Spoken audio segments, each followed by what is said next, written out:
Hello you guys, and welcome to a very different video. I'm doing a mobile game here. I'm doing honestly my favorite mobile game right now, which is funny because they called it Sega Heroes right there in the middle. It's called Sega Heroes. This is for the Halloween kind of special. No, this game is really fun. I'm enjoying this game a lot, and when I mean a lot, I mean like every day, months on months. Which the game came out, I'm not entirely sure. I know it came out, I believe, beginning of this year, I want to say. End of last year, possibly. But I just want to kind of show off the game, tell you guys some stuff about it, kind of promote it a little bit. I think I'm going to start doing that with mobile games. Just because it's something different. But there's a campaign, arena, survival, and beyonding. The campaign, it's a lot like the Marvel Puzzle Quest, I want to say. It's very easy to get down and very easy. Here, we'll just fight one of these battles.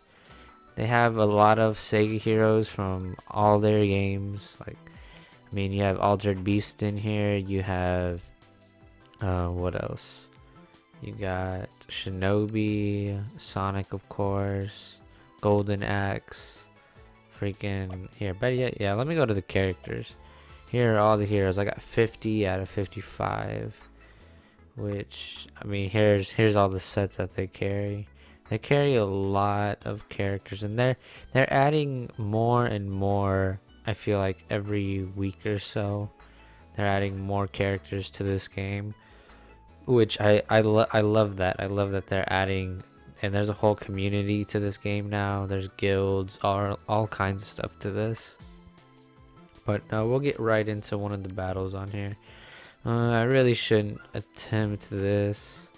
Their power level is 106,000. My best guys, I only got it to 98, but who cares? Fuck it, let's do it. My cast, my heroes consist of Shadow, Shinobi, Adam, and Axel. Shout out to Axel. But it's very simple. It's just like Bejeweled. You have your whole layout. You got to get 3 in a row, 4 in a row, however many as you possibly can. And depending on the colors is who's going to actually attack. So it's very simple, very easy to get. They all have like power move. They do a lot of damage. And then up here in the left corner, they have a whole auto button they've included, which honestly is very convenient. The game can really play itself. You just sit there and watch. I wish that what they would do is add a move button to where, like, if you just want to intersect and just like take over and like do a quick move, that you can. But when auto is on, you can't really do that. The only thing you can do is, I believe, their little power moves that they do use. And then they also have a fast forward button up there in the upper left, which makes it go 2 times faster. Kind of speeds up the process of the battle, because the game is very repetitive the more you do things for it. And my team looks like they're actually holding up pretty well for the enemy's power level to be higher than mine. They're doing a really good job. Axel is about to die, but the game, to me, it's just so much fun. Sega put a lot of thought into this mobile game and took a lot of time for it. Graphic wise, it's beautiful in my opinion. Gameplay wise, it's enjoyable. Like, it's everything I want kind of in a Sega game, and to just like pass the time. I know there's 30 zones, so I'm about to pass the campaign. It took me months on months to be able to do this. But all these little icons you're seeing, those where you can unlock hero shards for those specific characters. You can upgrade them, boost them. I think right now all my guys they're at 2 stars except for Shinobi. He's at 1 blue star. Because they start him off with like 3 stars, like yellow stars or gold stars, whatever you want to call them. And then they gradually increase the more shards you get. So there's a lot of grind to this game. A lot. And then they have daily quests. I've done all of them already today, so you guys are going to be able to see what you need to do. But the daily quests, they're very easy. All these achievements, they're not too terribly hard. The arena is really fun. you're going to face, you're basically facing bots, but there are also other players that have the game that they have their best team fighting up against your best team. And then they have daily prizes for that. First place, they get 700 of what are these, arena coins, arena tokens. You get 300 gems, and then you get, what are those ones, mega arena tokens. And not only that, with those you will go to the shop and you can spend them here. You can upgrade shards for characters that you want to upgrade, that you want to like make stronger and better. Then they have the mega hero shards, which cost even more, and they're kind of hard to get. And then you can refresh the arena. So my rank is currently at 440. My power level is at 98,000. Let's fight this dude. This dude's power level was like, what was that, 110? Something like that. Of course, it can autoplay this as well. A lot of times I don't really recommend auto playing an arena battle, but I'm gonna do it for the sake of the video. That way I can talk while the game is kind of playing in itself. I would definitely say you gotta have a strategy when you're in the arena. When you're in the arena, like, it really varies on who you're facing and which opponents that you take out first. So it definitely it matters who you go after at the beginning of it. So far, a lot of the arena teams consist of, I want to say, Shinobi and Shadow. Those are two, I want to say, basically main characters that pretty much everybody uses, more or less. I mean, for things like survival, it's beneficial. Man, Shinobi's already revived. For things like survival, it's better to have your characters laid out. At least have more balanced characters rather than focusing on just a specific four. Yeah, I'm definitely gonna lose this battle. But I don't know, the auto button, it works, but it doesn't really like do the best like battle. Like, it doesn't make the best moves that you you need it to make.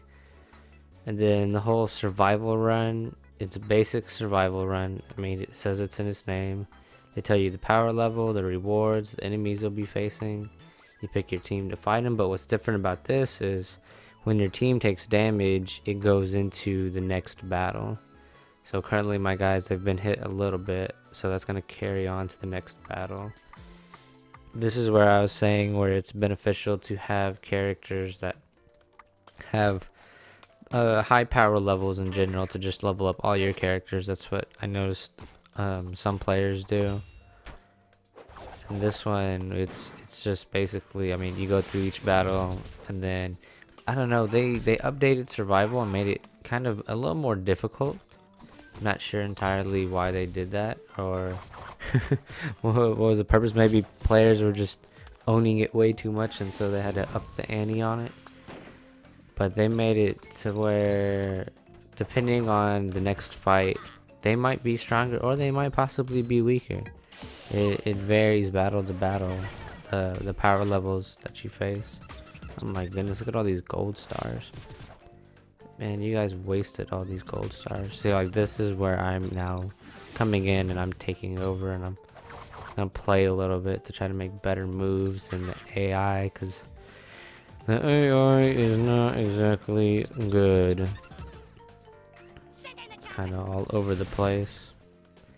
Hopefully I can at least just win this battle with these guys, this team. That way my main guys can start bleeding into the next battles. And I don't think that's gonna happen. All I got is a blue hero, and he's not looking too hot. So when things like this happen, I think you can back out. I'm not entirely sure. I know we got defeated, but they also stay where they're at, so I'll be able to come up in this and then just finish her off in one hit and be done. And then of course they have their own shop. You get all these what are they, survival tokens. You can level up. All of the shops, they're completely different in their own. I mean, they're all hero shards, but they're for all different types of heroes. So that was pretty cool to me. And then by the time you complete the survival run, you have 3 keys. You can just reset the whole run. Every about day or so, you get a key, more or less. Then there's the Beyond Ring, which was really weird. This one's like a bunch of more high-powered heroes, I would say. And I finished all the zones for that. You gotta use a specific team, so you can only bring Beyond Ring heroes. And it's basically the same thing as the campaign. I mean, you got your whole energy bar and all that other stuff. Then there is these special offers. This is where you get all these crazy price things. Sometimes they have good deals in these. Sometimes I will say they do. They have like 4 times the amount of gems for like $5. And then they have all these golden chests, which are basically loot boxes, more or less. You can pay this money and then get randomly a chest and get random heroes. I do like that they do show like as far as the percentages of heroes, like you get to see, because I have done them a little bit and I did get a pretty good deal out of one of them one time, but I don't commonly mess with gems like this or do in-game purchases for this game, just because I'd rather grind for it, because what's the point?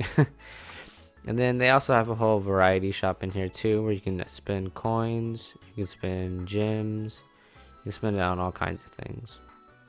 And then there are about 2 more things we still got to discuss in this, because there's still a lot more to this game and it has more to offer.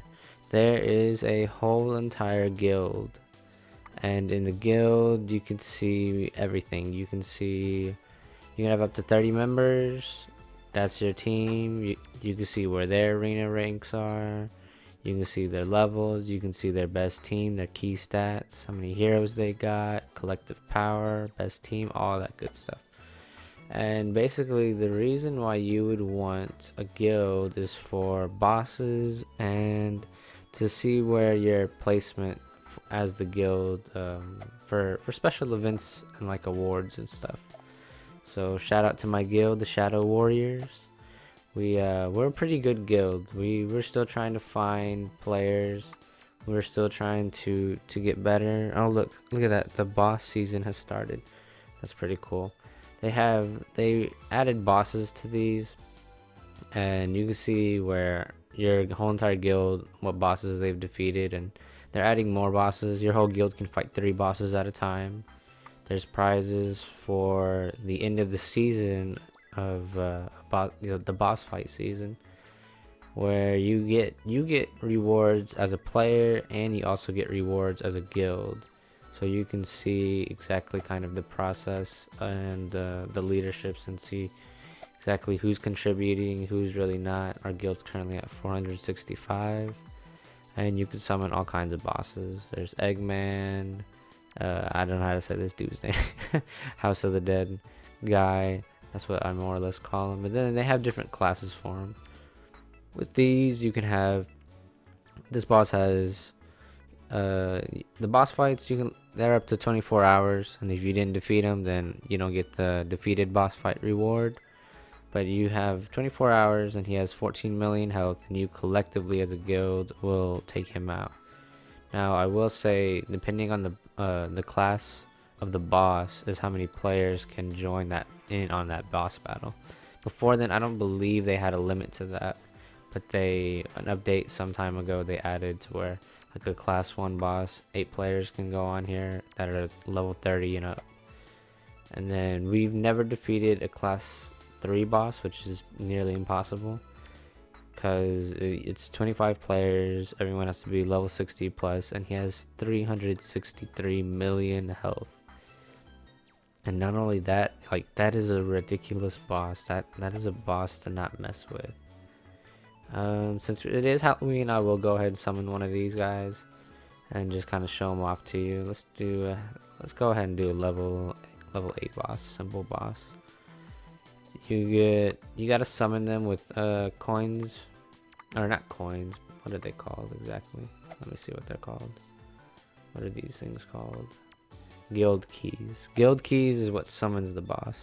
So you get guild keys depending on what you do. They are hard to get, and then you will fight the boss up to they give you 2 minutes and 30 seconds to do as much damage as possible.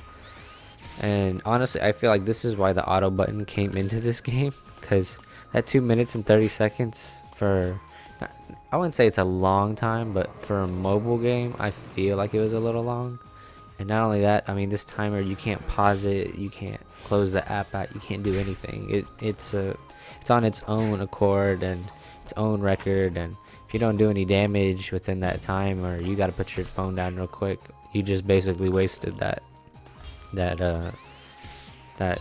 guild key, guilds, coins, whatever you want to call them. There's so many different terms for this game, but they also have it to where it costs guild keys to summon a boss, and then I think there's something kind of like tokens after that, to where you have to have just to fight the boss. So there's a lot of collecting in this game.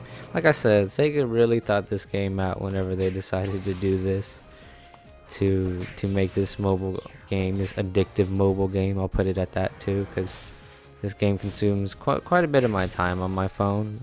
I'm not really doing too terribly much other things on my phone, so.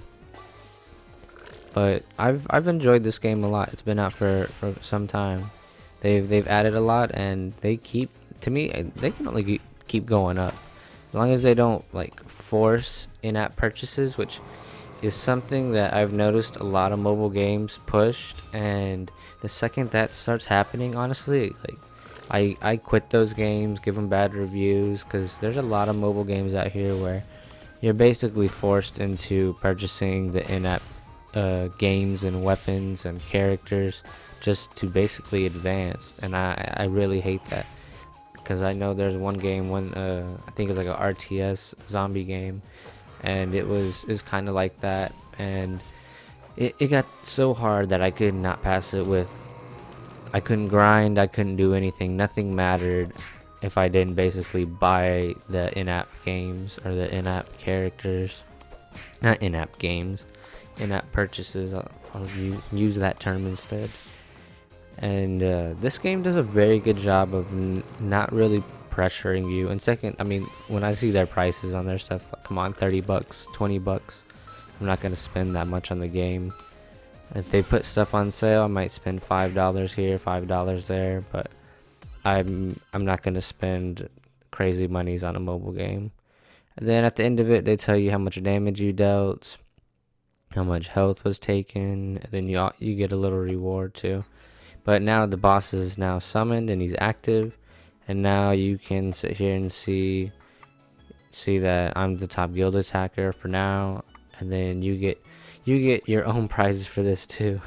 If you guys defeat him, you get your own prize, and then you also get your own prize depending on your rank.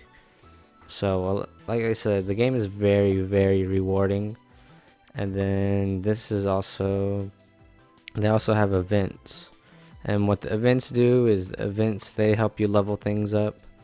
Like right now we have an adventure spirit event, which levels up your characters. Basically they push them once you reach every 10th level, like let's say level 50, level 60. If you want to advance more, you got to use these spirit stones to level them up, which honestly it was making the game was very hard to do that. And then adding these adventures, they made it really easy to do that and very convenient. And of course for these, once you pass one and you progress into the trophies, you can start to just loot certain ones. You won't have to always fight them and do an actual battle. You can just straight loot it. Then the stage resets, and they do it for about 3 days or more. Of course you can see your personal rank. You can see where you fall, where you get your rewards, and then you can see your guild rank. Not only that, you can also see who's contributing to the guild. So there's about 4 of us right now. They haven't been playing. And then you can see who's the top contributor. Like it makes it very cool to be able to track, to see the progress, who's playing, who's not. Right now they have this whole entire adventure, which they just added today. I can't really fight these because I have a bunch of weak heroes, because all these that the events do is they vary on heroes, they tell you what you can get. You can get hero shards, or hero shards.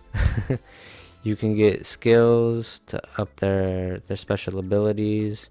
And then with these, what I like about these, you can just straight loot these, which I've looted all of them today already, at least the ones that I've unlocked. But a lot of them have specific heroes, so you're very limited to what heroes you can use. And then some of them only open certain days. So, and then they also bleed into the next whole entire special events that they have for the next week. So, like I said, this game has a lot to offer. If you're into games like Bejeweled and stuff, this is the perfect game. If you like Sega at all, Sega games, old Sega games, new Sega games, then it's a good game. Like I said, they have hero passes, so you can get more gems, you can get more coins. These are monthly things, I think, monthly add-ons. And then of course you can get messages. They let you know, they give you updates on the game. But that's about it for this game, you guys. I hope you guys enjoyed this video of Sega Heroes. I hope you guys go check it out. I hope you guys got something out of it. But thank you guys for watching. Be sure to like, comment, subscribe, and I'll catch you guys in the next video. See ya.